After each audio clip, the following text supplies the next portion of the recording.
Welcome to Six Figure Trucker, the podcast where we share advice on how to be successful in trucking and have fun while doing so.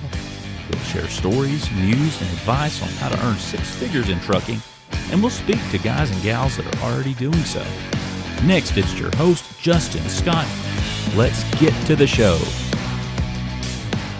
All right, welcome to the Six Figure Trucker. I'm your host, Justin Scott. With me today, I have Larry Jordan. Larry Jordan is a deck driver with Norton Transport. Larry, how you doing today, buddy? I'm good, my man. How are you? Man, I'm doing good. Enjoying the day. We got a little sunshine here in North Georgia. Looking at the other parts of the country, it's not looking like that everywhere else, so I'm thankful. You might be the only place in the country other than maybe the West Coast that has a little bit of sunshine right now. It's been a crazy past couple of weeks weather-wise, that's for sure. That's what I've heard. So I want to say, first off, thank you for the road warriors that are out there, including Larry, dealing with this weather. I know there's been a lot of it. I've talked to a lot of guys who've been held up, stranded, blizzards, cold. So thank you to all that are out there enduring this weather. I know it's no fun. But Larry, thanks for coming on the show today. We really appreciate you.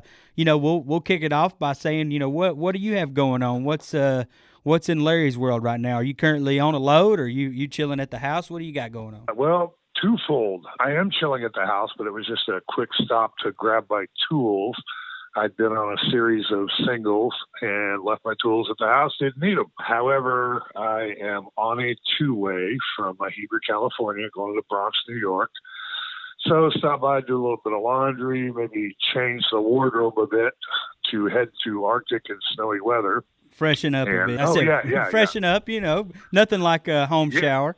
Well, yeah, that too, in my own bed, and I'll be taking off later tonight.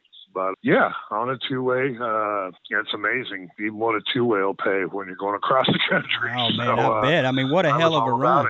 California to New York, that's the big one. That's what they all want, right? The creme de la creme. Absolutely. And I happen to be in the right place at the right time for it. So fine. Might have got down on a knee, not that you saw, and begged for it, but my dispatcher Ryan made it happen, and yeah, here I am, headed to New York. Yeah, man, just where everybody wants to go. Everybody wants to go to the Bronx, that's a big lie right there.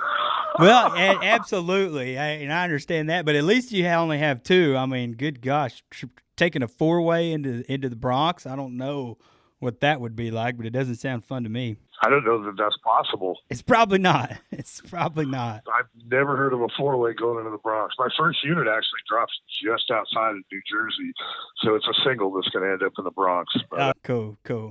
Well, take us through, how you ended up at Norton Transport, Larry. What got you into trucking, and how did you land on with us, and what did that look like? Well, I've been in trucking for quite a few years, and my first wife and I, we bought our first house, and I got off the road, and I worked local out of Muskogee in Tulsa, Oklahoma, and then we bought our second house, and I had gone to work for Coke and Dr. Pepper for quite a few years out of Muskogee, Oklahoma, and I just got to where I was looking for something a little bit different. Sure. And I honestly don't remember how I ran across Norton Transport specifically, but I did. And the old safety director long ago, we had a couple conversations, and I went through the paperwork process, and boom, there I was. Was that first safety director, was that Gary Van Zant? Yes, that was it. Yeah, I know Gary very well. Yeah, Gary was a good guy. Yeah. And I started long ago.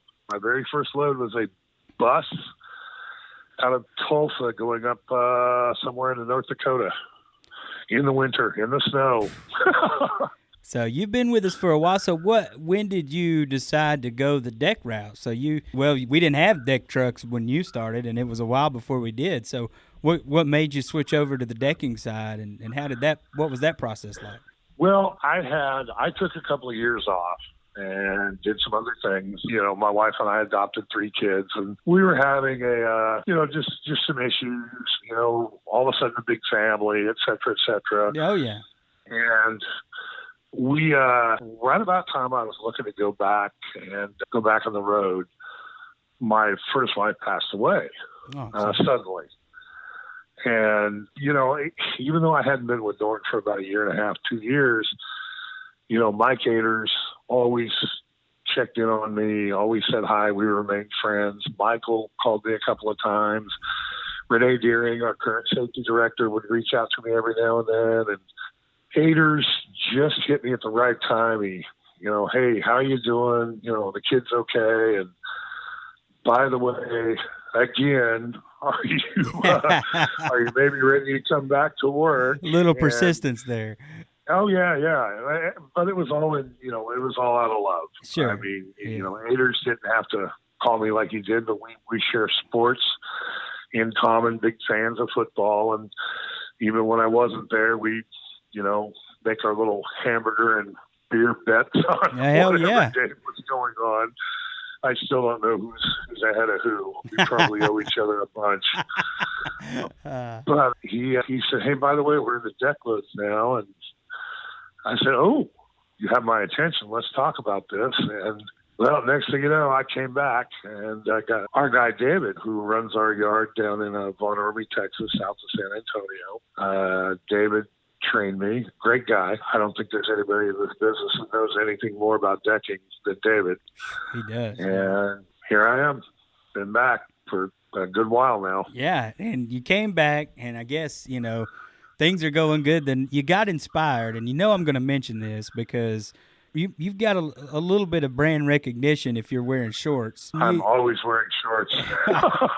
Well, what if you're undecking, or if you're delivering a truck, or if you're out at the mall and somebody's standing behind you, walking behind you, what is it they're going to see? Well, they're going to see an incredibly large Norton Transport logo tattooed on my right calf with my driver name above it. You can't miss it. It will attract the eye, and you will look at it and stare at it. When you're delivering, does anybody ever ask about it, or what are some of the conversations that have struck up because you've got that on your leg? Well, I get a lot of, oh my gosh, you're dedicated, aren't you? And I get a whole lot of, Norton Transport, huh? I've heard of them. And I get a lot of, they must treat you right for you to put the logo on your leg. And I tell them, well, yes, of course. Most, I don't know if it's most, but I'd say at least half the drivers in this industry, they will pull for, 2 or 3 other companies. Oh, yeah. And I've never, worked with anybody else. It's only Norton. You guys keep me as busy as I want to be. I'm treated extraordinarily well at Norton. I think part of that is I'm willing to do singles all day long. Yeah. I mean, I may go a month without doing a deck load, and it's whatever needs to be done, but it's always an ends to a mean. And I think that helps me in getting loads I want. I'm willing to, I get phone calls all the time. Hey, Larry, we need a favor. Now, back in the day. You're that guy, huh? Yeah, I'm that guy. Long ago, it was, hey, Larry, Michael needs a favor. Michael Norton's name was invoked constantly. You go do this. Can you go do that? And I'm also the guy that never says no. So it's, if I'm in the area or close by or, whatever, yeah, sure, I'll go do it. I don't care. Because I know I'm going to be taken care of. Right. In the long run. So it to me, I no offense to any of our deck drivers. We have some of the best guys in the industry, bar none, period. But, there's guys out there that don't want to do singles. The singles is the bread and butter. That's all the singles is what fills in the cracks, pays the bills, takes care of the business, and allows us to have a whole bunch of deck loads. Yeah, and no doubt, I love what you mentioned there. You talk about the give and take. Obviously, scratch our back, scratch your back type mentality. So, I think that's extremely important in our industry, and we appreciate you going the extra mile to help us out when we need help. So that's huge, and also having the tattoo helps. We want to have you at as many places across the U.S. marketing for us as we can. Well, let me tell you about this tattoo. I'm gonna tell you a story about how the tattoo came about. That's what I want to know. That was my next question. How does this happen? How did it come about?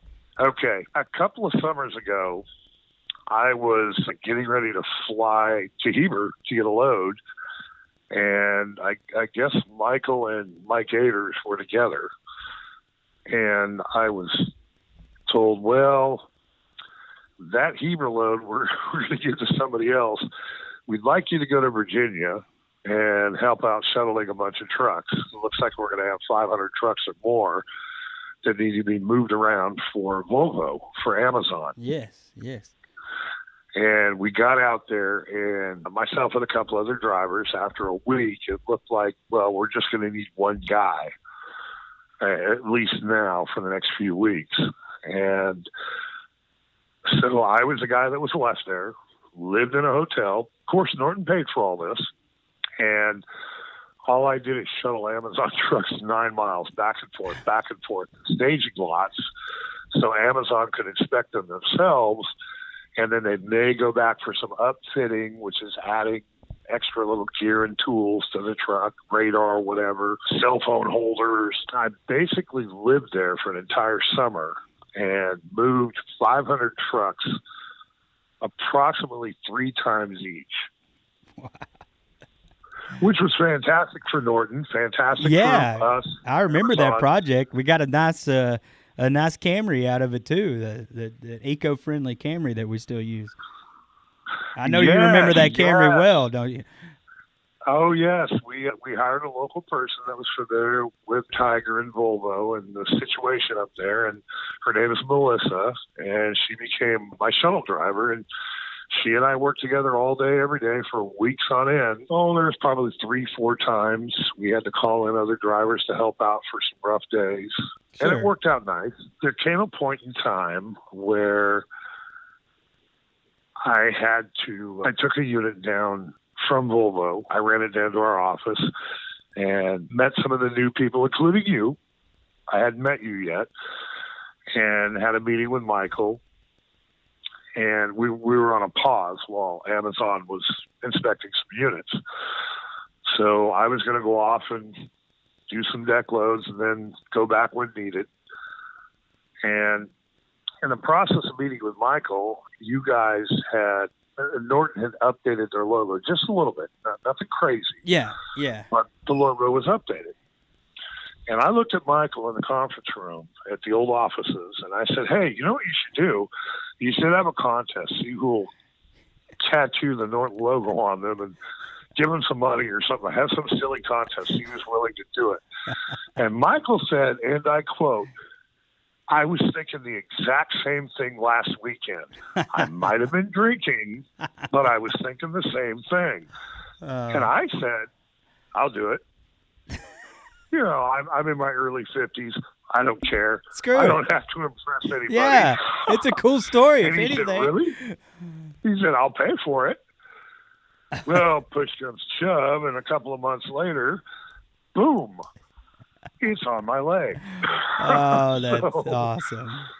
Just a silly conversation, and next thing you know, I've got it on my leg. Those are the best. Those are the best stories, though. The ones that out of nowhere, and then you're like, hey, this would be funny, and then okay, I'll do it. The funniest part is, in the process of getting it done, once it was laid out, I took a couple of pictures, and then I took pictures when they were finished, and I sent them off to Mike Aders, Michael Norton, whoever else. And Mike Aders forwarded what was on my leg to Calvin, and now I know Calvin's cell phone. Most people I know there, I've got their cell phone number. So I started getting back a lot of feedback. Then all of a sudden I started getting feedback from just numbers I had no idea. Who is this? Oh, this is so-and-so. That's the coolest thing I've ever seen. Now, whether it's the coolest thing anybody's ever seen or not, that's up for debate. But well, I could tell you this, that picture was getting shared with every single person in the office because that was probably one of the coolest things we'd seen in a while. Yeah. So, and I'm thrilled to death it's still there. I love my driver name. Michael Norton decided to give me my driver name. It's Sleeping Beauty. The reason it's Sleeping Beauty is I will drive late into the night and then get in my hotel. What time is checkout? Checkout from hotels is 11 o'clock in the morning. Well, I'll leave at 11 and I'll drive till 10 or 11 at night. So everybody knows don't bother Larry in the morning because you're not going to get a hold of him. And Michael Norton decided I should be Sleeping Beauty. So, boom. I don't blame you there. Yeah, that's a good setup. That's on my leg. And you know what? I don't regret it. I love it. I think it's fantastic. It's a good-looking tattoo, if you ask me. I think it looks great. I think it looks excellent. A lot of other people have commented on it. They think it's just, wow, that's dedication. Have we put that on our Facebook page? We need to. Is it? I don't know. If not, I just thought of it. We need to get that on social media. That's going to be, that's going to spur some comments. I got to. Well, you would think so. Well, we'll do that. We got to do that with your permission. With your permission, of course. Of course. I don't care. Some of the comments may be like, really, but. Nonetheless, you've got thick skin. You've got thick skin. Oh yeah, I'm fine. I've had drivers that now enough time has passed and I even forget it's there. But again, 90% of the time I'm in shorts, and I'll be down in Von Ormy, and a driver will notice that and go, "Oh, you're Sleeping Beauty." And, it's because our reward program, which is fantastic. Norton has a reward program where there's 3 different levels. And when you achieve a particular level in a quarter, the next quarter, every mile you drive, you get extra money. And at the end of that quarter, you get it in a big check. I think second week in January, I got my reward for the previous quarter, and it was a nice fat check above and beyond my pay, and it was fantastic. I appreciated every bit of it. And all of us deck drivers, we can look and see at any time we want who's on the leaderboard. Well, I tend to be up there on the leaderboard. You're up there. And that's how we kind of figure out names. And when I meet a guy, I always ask, what's your driver name? So I know who I'm talking to. And if they're one of the top guys on the leaderboard, then I'm, okay, I know you. I've known you for a few months, It's a fun program. It's a fantastic program. Yeah, I love it. And I hear that when I go to our yard or when I talk to guys like, because it goes by, like you said, it goes by the handle. So, the fact that you can log in and see that, and you're always at the top. I think, obviously it's still early in the quarter. It's just now early February. But you're, third right now on the list? So, I haven't looked the last couple of days. I know I'm just shy of 100 points. When I drop these 2 trucks off in the East Coast, I'll blow past 100. Yeah. I expect to be top 5 for this quarter. I love that it gives you a chance to earn additional, pay per mile. Obviously, it's a loyalty program, but it's rewarding that, and I think that's what, hey, the more you do, the more we're going to give you the next time. So it is a loyalty program, but it pays for both us and for the driver. You run a lot of loads for us, and then we're going to give back more money for you. It makes sense right now. Yeah. I mean, we have more deck loads than we can handle. It's busy right now. And that's not in a bad way. No.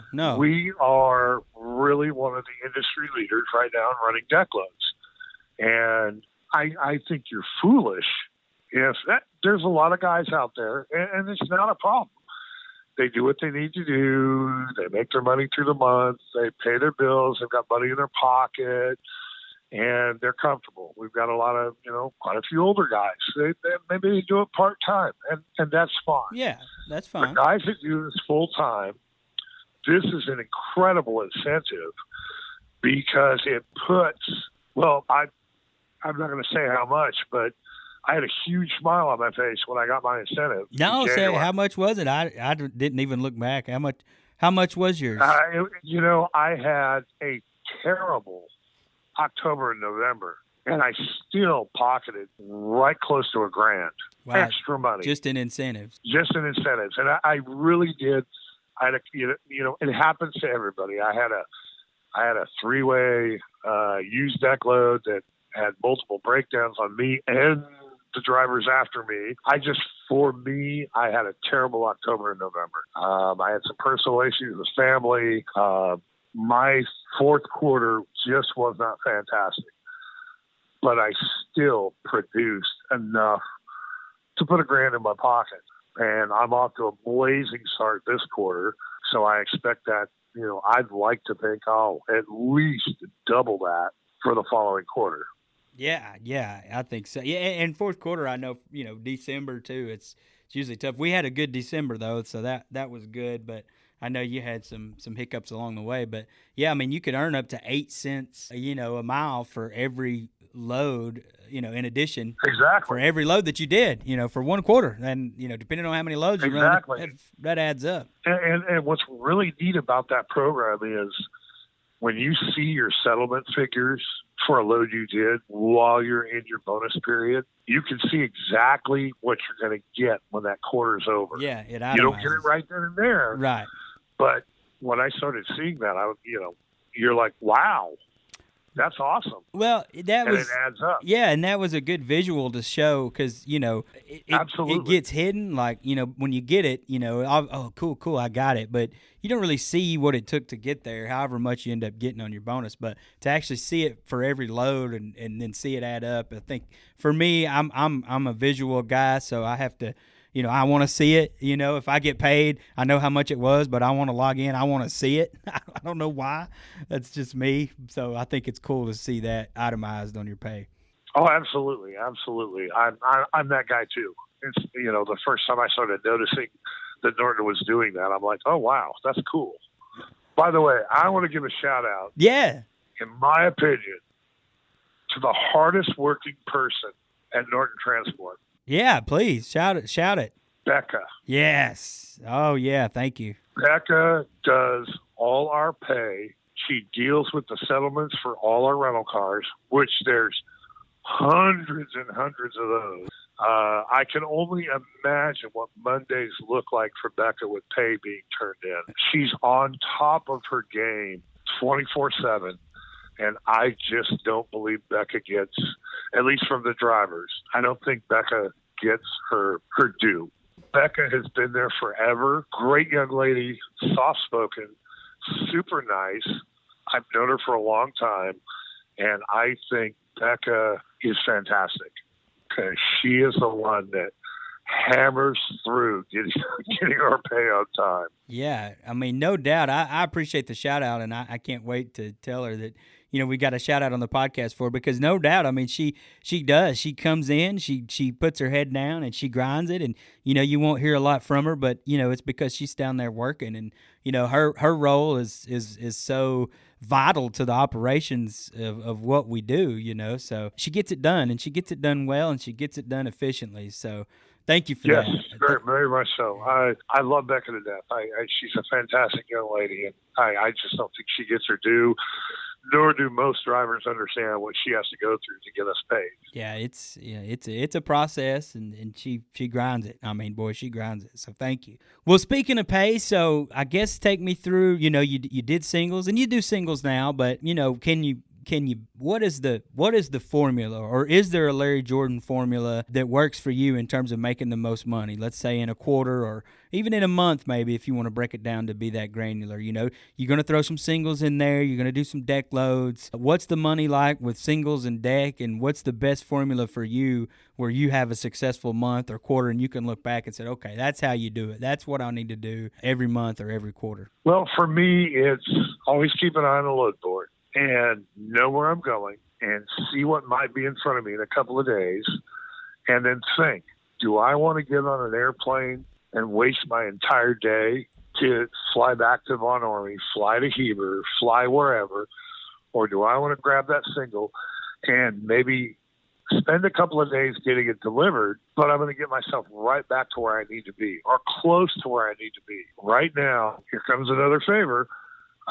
Yeah. As soon as I deliver in the Bronx Monday morning, I'm going to go another 30 miles into Long Island. God knows why. Well, it's Ryder, so Ryder's an important customer for us. I'm going to move a single 7 miles. Oh, okay. And then I'm going to race up to Liverpool, New York. I'm going to grab a single tractor, and I'm going to run it to Memphis, Tennessee. Memphis puts me right there. Short drive, get myself down to San Antonio, to Von Ormy, to our yard, or I can go to Denton, Texas, Stony, pick up a deck load, either place, go where I want to go. So do I want to fly out of New York City and go back to get a load, or does it make more sense to clean up that short single, go get a longer single? I might get lucky, and it's loaded with fuel coming out of Ryder. I might get lucky and have a little bit more profit, but it's a quick 2-day turnaround. I'm going to make at least $600 off of it for 2 days. 2 days work, Yeah. $600 in my pocket. I'm going to drop it and spend the rest of that day when I drop it driving to Stony or Von Ormy. And then I'm on a deck load. So to me, throwing those singles in there just makes so much sense, because a lot of the time I can get a single, or I try to get a single that'll take me and put me in a position where I can either make a quick drive, or if I have to fly, it's a quick flight and I'm on something, I've got it picked up on time, and then get on down the road.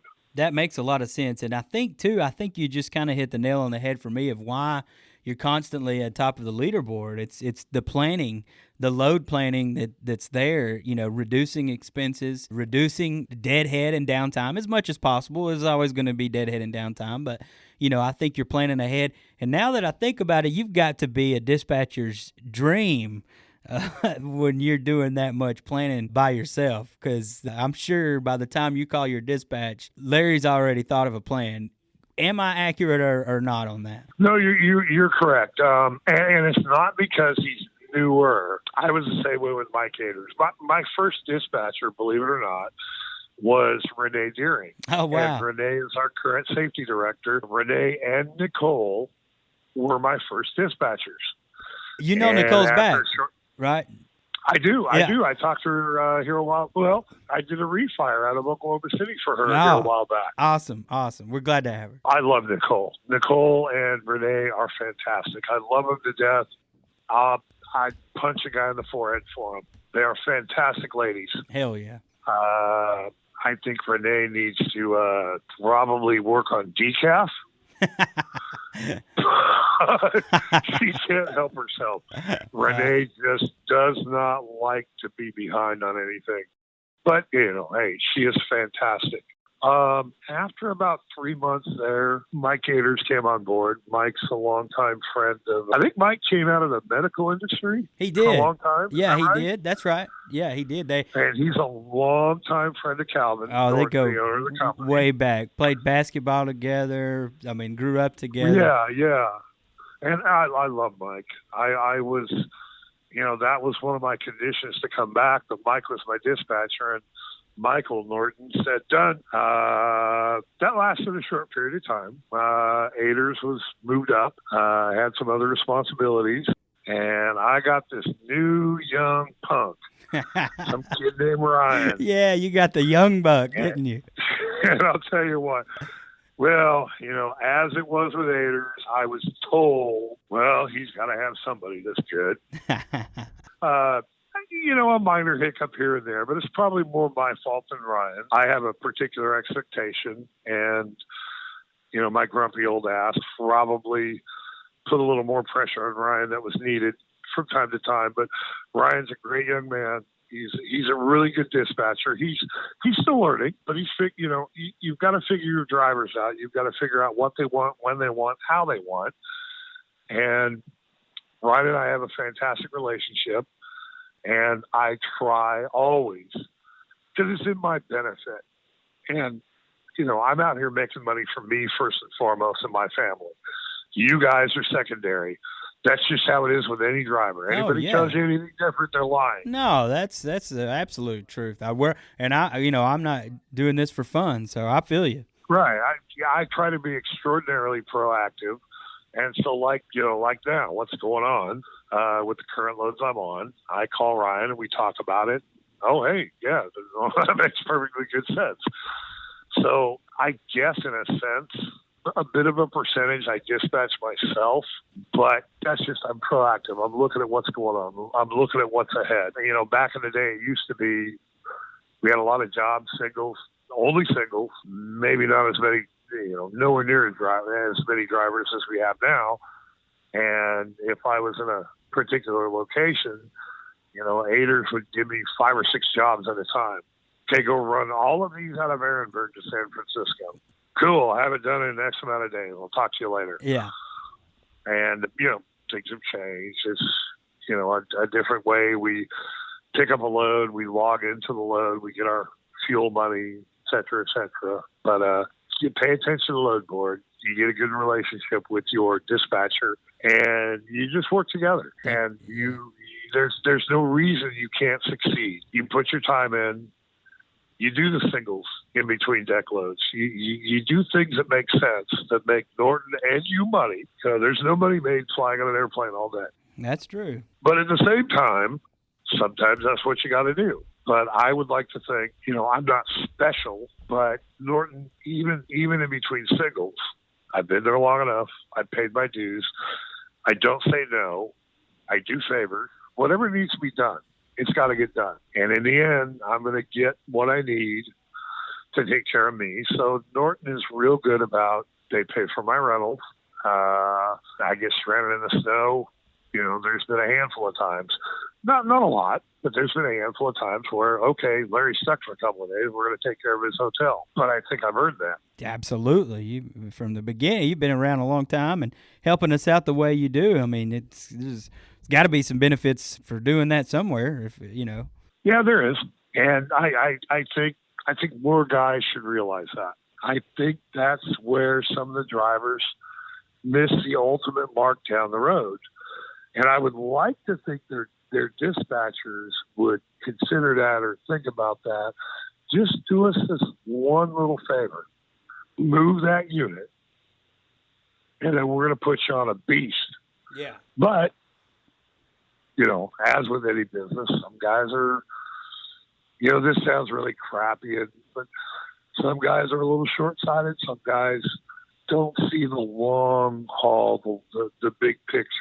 No, I agree. Yeah, I think that's good for airing. You're right. I mean, there's a lot of different ways to be successful, and sometimes, you know, did it take? I guess my question for you: how did you learn that for you? Did you learn the hard way, or did you just at some point something snapped, or was that just the way you were in the beginning because Larry Jordan is just that kind of guy?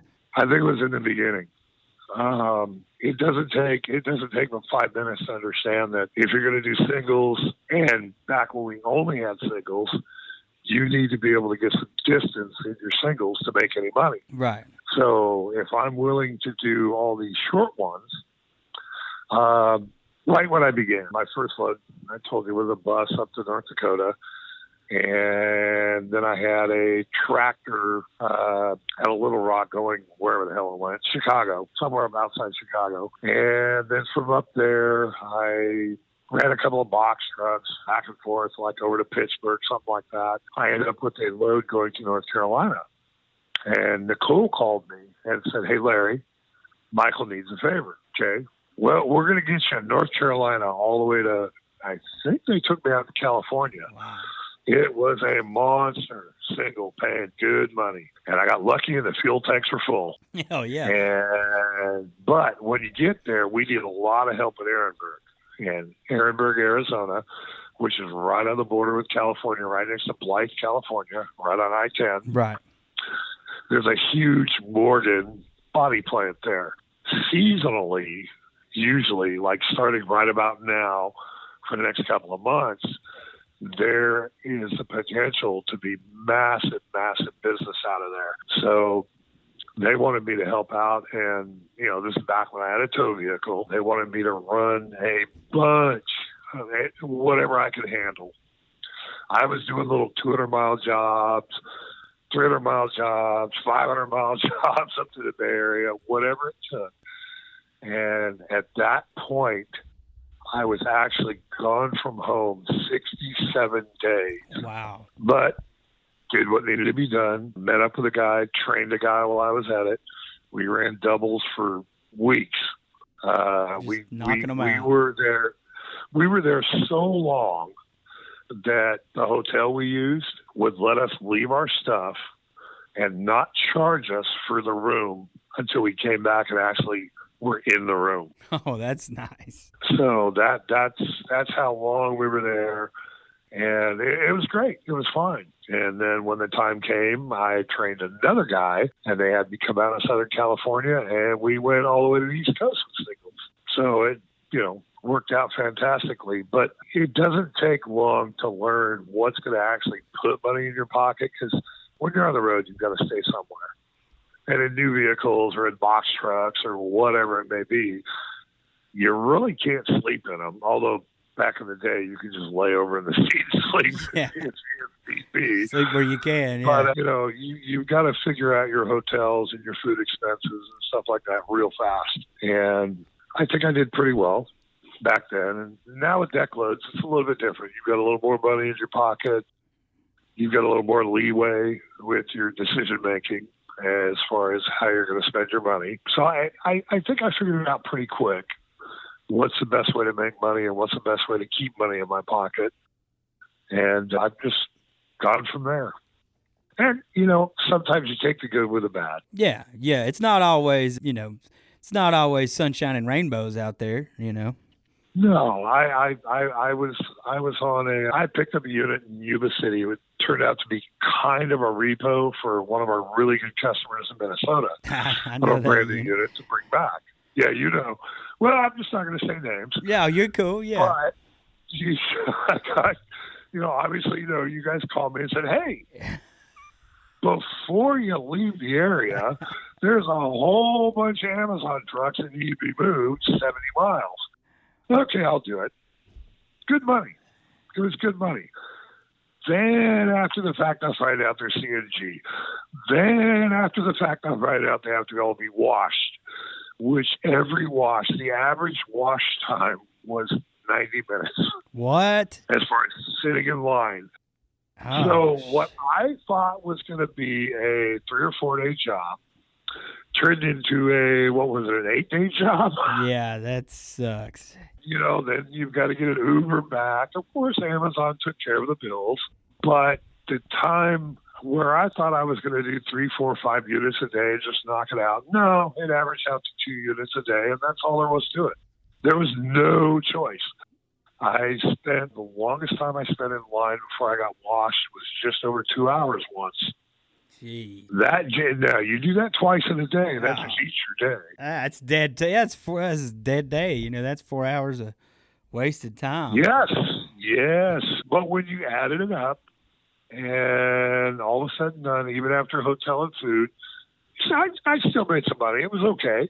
It needed to be done. Amazon is a huge customer for us.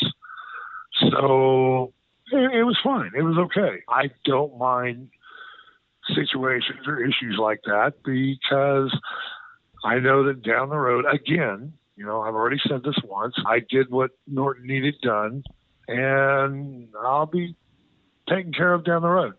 So I'm fine with it. Yeah, that was a big project. And that's what's cool is, we've got, with our system, Michael developed a software program to where, based on your last check-in, if we got something like that, we can go in and see, okay, we've got drivers here and, that would be perfect for this job. And it works out for us to be more efficient. And, one thing about this industry that I'll say is the future, it's technology. What can companies do to make their technology better, more efficient, better for their customers, better for their drivers.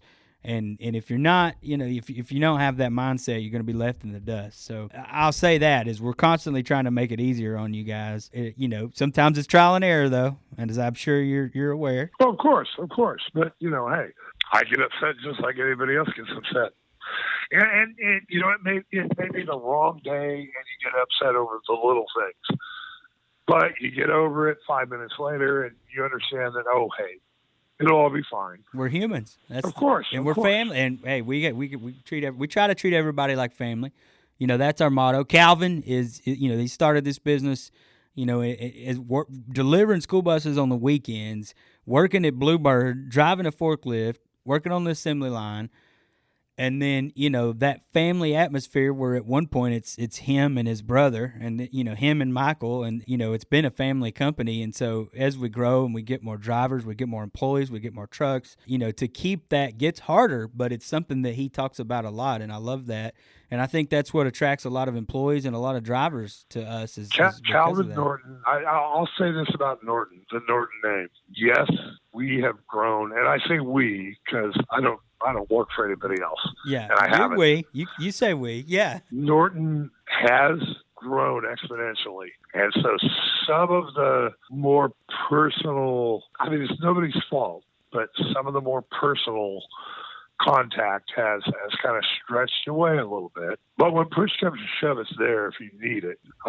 Calvin Norton is one of the best individuals I know. I think Calvin is a fantastic man. I love him to death.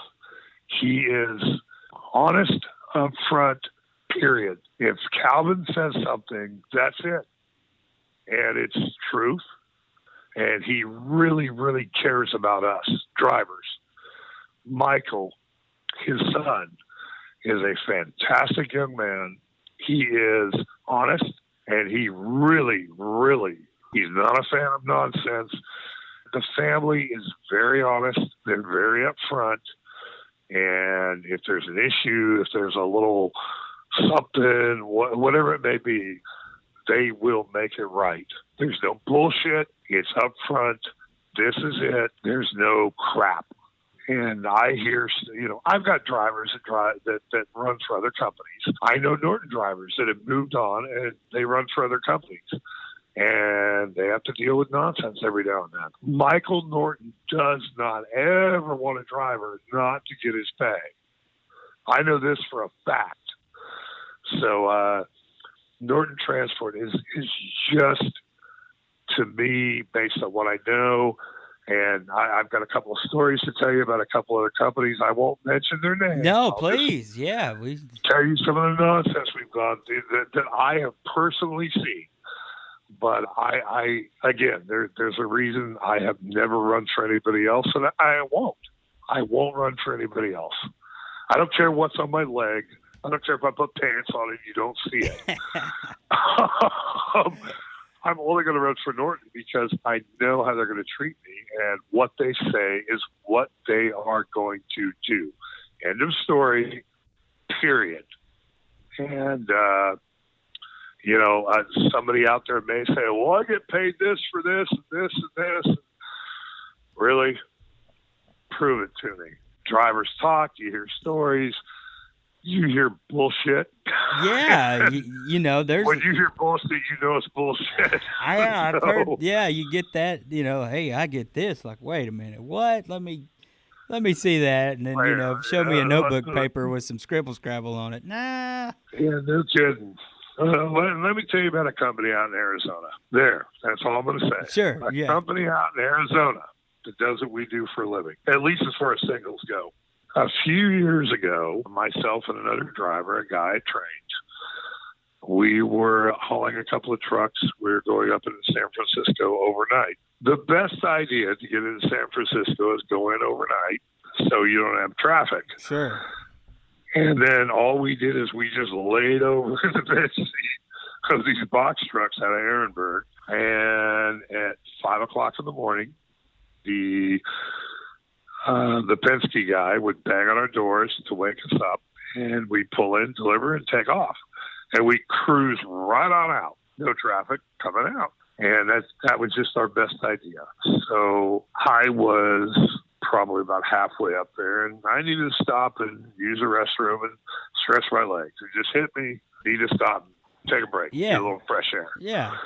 So I stop, and I see another driver with a box truck going further north for this company that's in Arizona. And I'm standing there kind of walking around, stretching, taking a break.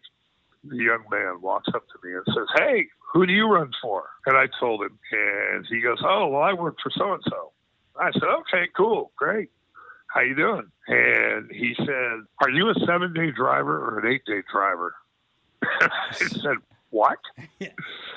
And he goes, are you a 7-day driver or an 8-day driver? And I said, I have no idea what do you mean? And he goes, well, I'm an 8-day driver for such and such company. And I said, what does that mean? And then he proceeds to tell me that he's allowed to drive X amount of hours within 8 days. I said, oh, I see what you're saying. I see where this is going now. I'd never heard that. Oh, yeah. I said, how long have you been doing this? He goes, well, it's my first job with them. And I said, okay, so what do you think an 8-day driver means? And he says, well, I could drive a lot of hours in 8 days. I said, so you're actually filling out a logbook? He goes, oh, no. My boss does that for me. I said, your boss? So you're not filling out a logbook right now? He goes, no, my boss is taking care of that. There's a bunch of us going up to, I believe they were all going up into Oregon somewhere. And I said, wait a minute. How many of you are driving trucks up to Penske? And he goes, well, I want to say there was 9 of them, and they had a van, a big cargo van that was a chaser that was running along with them and paying for their hotels. So I asked, how much are you making? What are they paying you? Oh, well, they're paying for our hotel, and they're paying for our food. And then what he was making was like the change in my pocket. Oh, wow. Justin. He didn't know any better. He was some kid hired off the street, obviously no CDL to drive a box truck. They were just a group of guys. They were pulling trucks by the group out of Ehrenberg, staging them in California. And then they get a group of guys, and they'd all train, a train of them, and they'd all run north. And this kid had no idea what he was doing. He had no idea. He had no idea what he was making or not making. But by God, they were going to feed him and pay for his hotel and put pocket change in his pocket for pay. And right about back then, when this was going on, I delivered a Penske unit up north in Seattle area. And then I went and picked up a Penske unit in Tacoma, Washington, that was going down south, a sold unit. And they, for the first time ever, wanted my ID. They wanted access information because there were issues with drivers and non-proper company drivers picking units up, trying to pick units up. One guy was signing out 5 or 6 units. It's not possible for one guy to run them. So there was nonsense going on. Yeah. So long story short, Justin, I am an 8-day driver for us.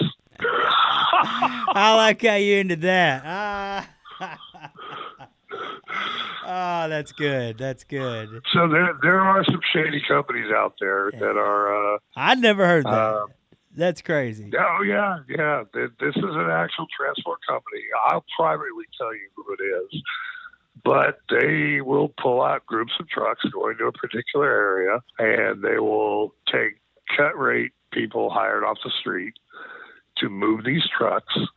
And that company, the excess money they make covers whatever the hotel's food, the van, the chaser van may be.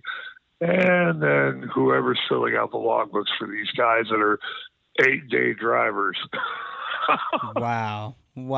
Having no idea what that means. And these guys have no idea what the hell they're doing. And just drive the damn truck to Seattle and call it good. And here's the problem I have with that. It's like, I don't mind, the big driveway companies, small driveway companies, independent folks working on their own authority. I love that. I think, when you've got, there's enough meat out there for us all to thrive, us all to be successful. I don't care who's out there doing what, but what does kill me is when, these companies try to get a competitive advantage by treating their drivers like shit. That is not a competitive advantage. And that will come and bite them in the ass at some point because that's not how you win. That's the problem. That competitive advantage is a detriment to the company that is purchasing and wanting those trucks moved. Yeah.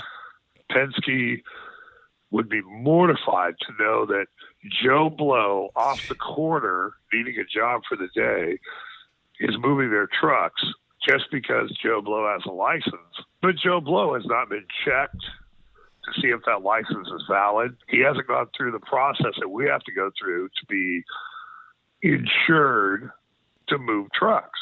I mean, if I'm some piece of crap that's got a bunch of wrecks and drunk driving and the whole 9 yards, Norton Transport is not going to keep me on the books, nor are they going to let me, haul around $600,000 worth of trucks. Exactly, and that's why those companies can tarnish the drive-away name. So it's not good for the drivers. It's not good for the industry. I mean, when these companies are hiring, smaller companies, larger companies, whatever it may be, they're expecting a professional driver, and that's what they should get. And you're not going to be, and you're not. Well, you can't do that to a professional driver. So that's why they're able to get over on folks like that. And eventually that goes around, and they don't get to move those trucks anymore. So let me tell you about some of my favorite Norton stories. Oh, yeah. Let's hear it. Let's get it. Back in the day when Mike Haters and I got to be good friends, and he was my dispatcher back in the beginning, I guess I developed a reputation that, having a tow vehicle, if Larry couldn't hook up to it, nobody could hook up to it. So I would get calls every now and then from Haters, or I would get a call from, and I say Haters, I know his son also works for us, but if I say the word Haters, it is Mike. I got it. And either Mike would call me, or he would say, hey, a driver's going to call you to see if he can hook up to such and such. And, oh, my God, that happened. For a year after I left and took some time off, that still happened all the time. Hey, Larry, are you available? I got a guy that's trying to hook up to something. I said, sure, I'll talk to him. I don't care. So we got to be really good friends, again, as I told you earlier, because of sports. Big football fans, baseball, basketball, whatever. And so it just got to be where every now and then I would talk to Mike, and this is what I got to begin the conversation. You ain't going to believe this. Oh, wow. Back in the day, we did not get to the truck and punch in the beginning of the VIN to get our fuel money to get going. We would say, okay, I'm here, send me my money. Old school. You would get some advances. They'd just pop up on your card. Boom, you got it. You're good to go. Hell, they didn't know where the hell we were. I could be sitting in my house in Muskogee, Oklahoma back then and say, I'm here in Indianapolis, give me my money. And you get your money.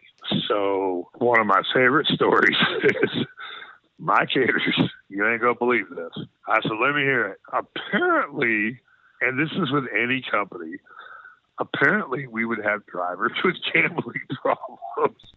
We had a driver that was supposed to be picking up in Indianapolis, if I remember right. And he got his front end money for Indianapolis, and it was a pretty damn good load. I don't remember what the situation was, but a pretty damn good load. Turns out this driver is still like in Las Vegas, broke, homeless, side of the road, and getting that front end money just so he gets to the job. So he gets his front end money, he gets the job, he needs more money. And wait a minute, I just gave you this 2 days ago. You're just picking it up? Yeah, well. And this guy eventually had to admit that he was gambling. Oh. Apparently that was a big problem. Sure, and that was with a few drivers.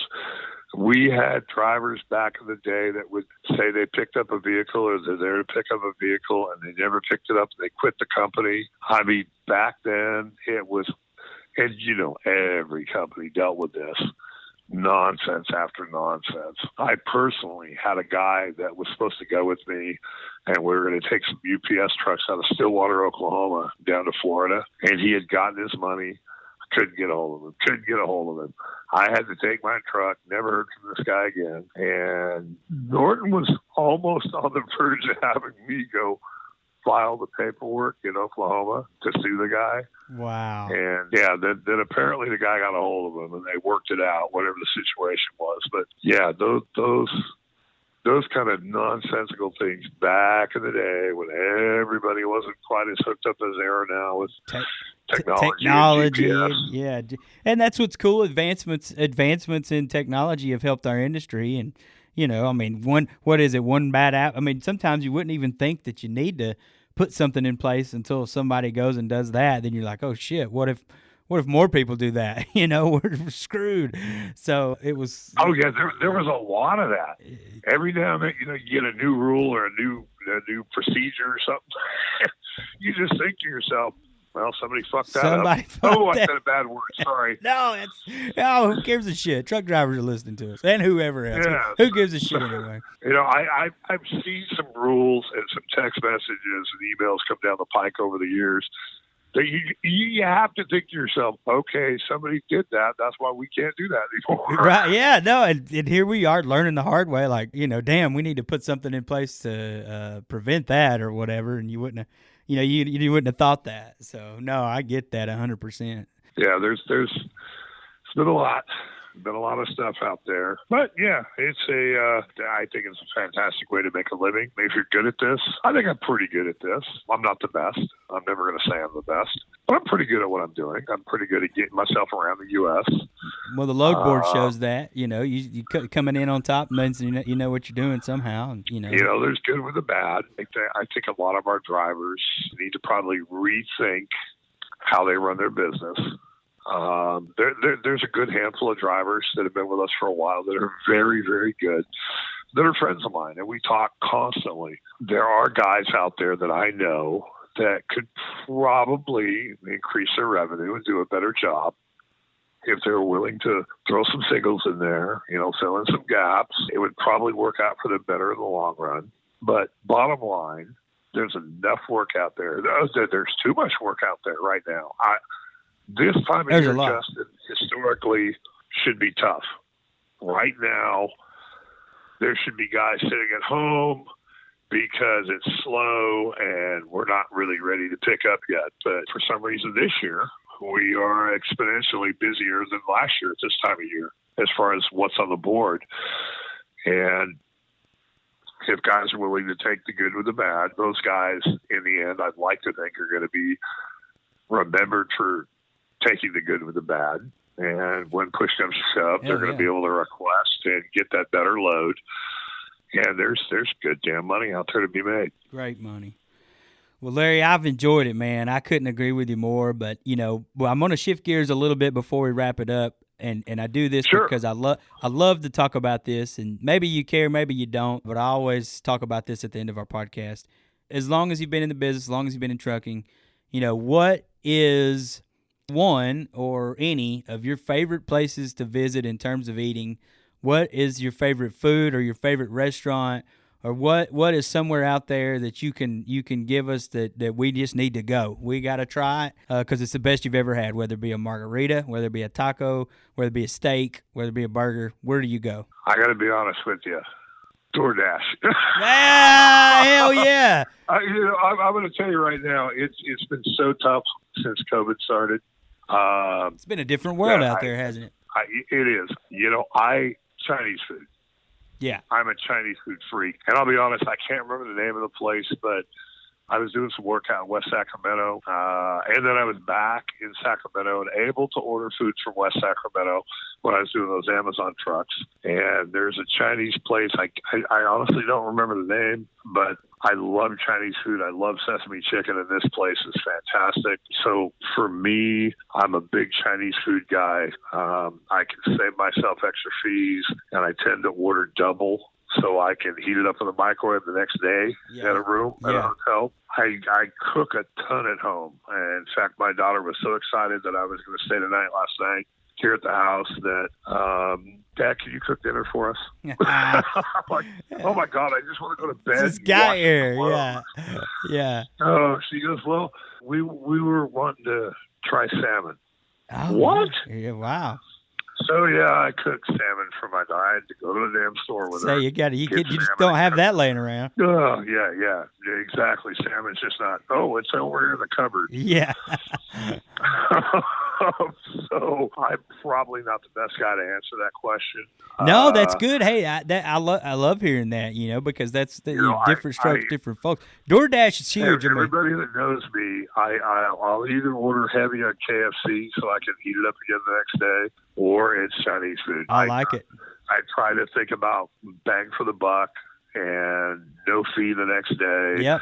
No taxes the next day or whatever. Just order up a little extra. But that's that load planning. If push comes to shove and I got to have something quick, I am really a fan of when I'm in Southern California. I'm a big fan of In-N-Out Burger. Oh, yeah. When you go to Heber, most guys will show up in Heber.